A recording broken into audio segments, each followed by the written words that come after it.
মায়ের হাতে রান্না যতই মজা হোক না কেন, ছেলে মেয়েদের আবদার থাকে সপ্তাহে একটা দিন ছুটির দিন ওদেরকে বাইরে নিয়ে যেতে হবে, ওদের পছন্দের খাবার খাওয়াতে হবে। আসসালামু আলাইকুম, কেমন আছেন আপনারা সবাই?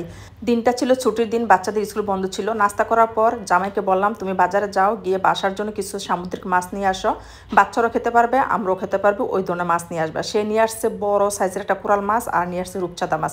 কোরাল মাছটা ওজন ছিল 10 কেজি। সে আস্ত নিয়ে আসছে আমাকে দেখানোর জন্য, বাচ্চাদেরকে দেখানোর জন্য। জামাই বাসায় মাছ এনে বলছে, দেখি উঠাতো, কতটুকু ওজন ক্যারি করতে পারো দেখি। আসলে 2 হাতে চেষ্টা করছি উঠানোর জন্য, অনেক কষ্ট হয়েছে, যেহেতু 10 কেজি ওজনের মাছ, সেজন্য অনেক কষ্ট হয়েছে। যাক, মাছটা অনেক ফ্রেশ ছিল। সে বাজারে নিয়ে গেছে, বাজার থেকে মাছটা সুন্দর করে কেটে নিয়ে আসছে, কারণ এত বড় মাছ আমার বাসায় সম্ভব না কাটা, আর আমি কখনো কাটিও না। যে কোনো মাছ আনলে দিদার বাজারে নিয়ে যায়, বাজার থেকে সুন্দর করে কেটে নিয়ে আসে, আমি শুধু জাস্ট বাসা পরিষ্কার করি। তারপর এগুলো আলাদা আলাদা বাক্স করে ফ্রিজে রেখে দিই, যতটুকু রান্না করি ততটুকু নিচে রাখি। আর এই যে দেখেন মাছের লেজটা, আমার জামাই কি অবস্থা করছে, জানে আমি লেজ খেতে পছন্দ করি, লেজের নিচের অংশটা আমার অনেক বেশি পছন্দ। তারপরে সে মাঝে মধ্যে ভুলটা করে, যারা মাছ কাটে তারা লেজের নিচের অংশটা কেটে দেয়।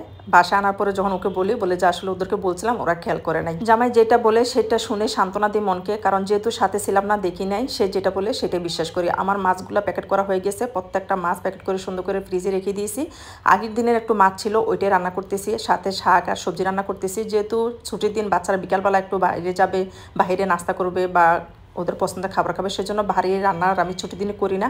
আমি সবসময় ছুটির দিনগুলোতে একটু হালকা পাতলা রান্না করার চেষ্টা করি, কারণ 2 বেলা ভারী খাবার হয়ে যায়, এটা শরীরের জন্য খুবই ক্ষতিকর। সেজন্য আমি একটু সামুদ্রিক মাছ রান্না করতেছি, বাইলা মাছ। এই মাছটা কষিয়ে একটু রান্না করলে খেতে অনেক মজা হয়। পুকুরে বাইলা মাছটা কিন্তু আমার অনেক বেশি পছন্দ, যেহেতু পুকুরে বাইলা মাছ পায় না, মাঝে মধ্যে পুকুরেটাও নিয়ে আসে, মাঝে মধ্যে সামুদ্রিক মাছটা পেলে ওইটাও নিয়ে আসে। মাছ রান্না হয়ে গেছে, একটু সবজি রান্না করতেছি, লাউ দিয়ে, চিংড়ি মাছ দিয়ে, সরিষা তেল দিয়ে হাতে মাখিয়ে।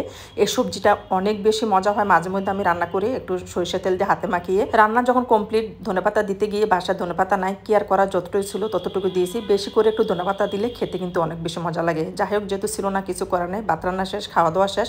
বিকালবেলা জানলা পাশে দাঁড়িয়ে বাহিরে পরিবেশ দেখতেছিলাম। প্রতিদিনের একই কথা, যখন বিকালবেলা হয় তখন ছাদে যেতে না পারলে, আমার বাসা যেহেতু পশ্চিম পাশে, দাঁড়িয়ে বাহিরে পরিবেশটা দেখি এত বেশি ভালো লাগতেছিল। ছাদের মধ্যে ওরা সবাই খেলা করতেছে, আর এদিকে যখন সন্ধ্যা হয়ে গেছে, ওরা বাপ মেয়ে ছেলে সবাই মিলে টিভি দেখতেছে। টিভি দেখতে দেখতে ওরা ডিসিশন নিয়েছে বাহিরে যাবে। মেয়ে ছেলে বারবার তাগিদ দিচ্ছিল, বাহিরে চলো বাহিরে চলো, যেহেতু বন্ধর দিন আমরা বাহিরে আমাদের পছন্দের খাবার খাবো। যেই কথা সেই কাজ, আমরা সবাই রেডি হয়ে চলে যাচ্ছি বাচ্চাদের পছন্দের রেস্টুরেন্টে, বাচ্চাদের পছন্দের খাবার খাওয়ার জন্য। এটা হচ্ছে ফুড জংশন বারকোড, কারণ এই রেস্টুরেন্টের খাবারগুলো অনেক কোয়ালিটিফুল, প্রাইসটাও রিজনেবল। সেজন্য আমরা যখনই সময় পাই অন্যান্য রেস্টুরেন্টের পাশাপাশি কিন্তু এটাতে যাওয়ার চেষ্টা করি। ওইখানে গিয়ে আমাদের পছন্দের খাবারগুলো অর্ডার করলাম, বিশেষ করে বাচ্চারা যেটা খেতে পারবে ওই খাবারটা অর্ডার করছি। আমরা আসলে বিকালবেলা তেমন একটা খাবার খাই না, সেজন্য বাচ্চাদের পছন্দের খাবারটাই অর্ডার করি। আমরা প্রথমে অর্ডার করেছি দোসা, কারণ ছেলে মেয়ে দুজনে বলছে দোসা খাবে। ছেলে ইদানিং একটু দোসাটা বেশি পছন্দ করে, আর ফ্রেঞ্চ ফ্রাইটা তো অবশ্যই পছন্দ করে, সেজন্য প্রথম দোসাটা অর্ডার করেছি। আর মেয়ের পছন্দ হচ্ছে পিজা, কারণ ওইখানে একটা স্পেশাল পিজা আছে, বারকোড স্পেশাল পিজা। পিজাটা মাশাআল্লাহ অনেক মজা, আর দেখতেও অনেক বেশি সুন্দর লাগে, আর খেতে তো কি বলবো, অনেক বেশি টেস্ট। এই জন্য আমরা যখনই যাই এই পিজাটা অর্ডার করি।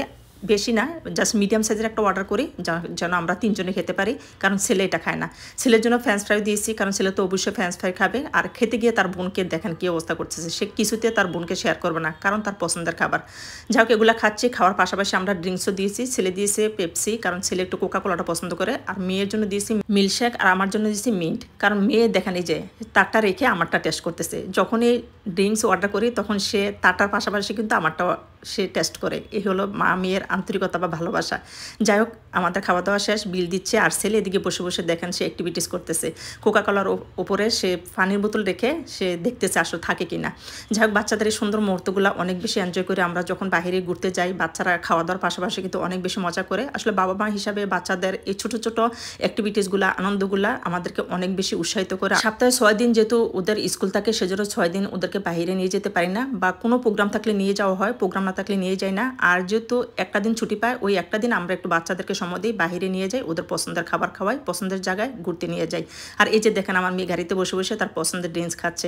এই ছিল ছুটির দিনে বাচ্চাদের সাথে আমাদের সুন্দর একটি মুহূর্ত। আপনাদের কাছে কেমন লাগছে অবশ্যই মতামত দেবেন। সবাই ভালো থাকবেন, সুস্থ থাকবেন। আজকের মতো বিদায় নিচ্ছি। আল্লাহ হাফেজ, আসসালামু আলাইকুম।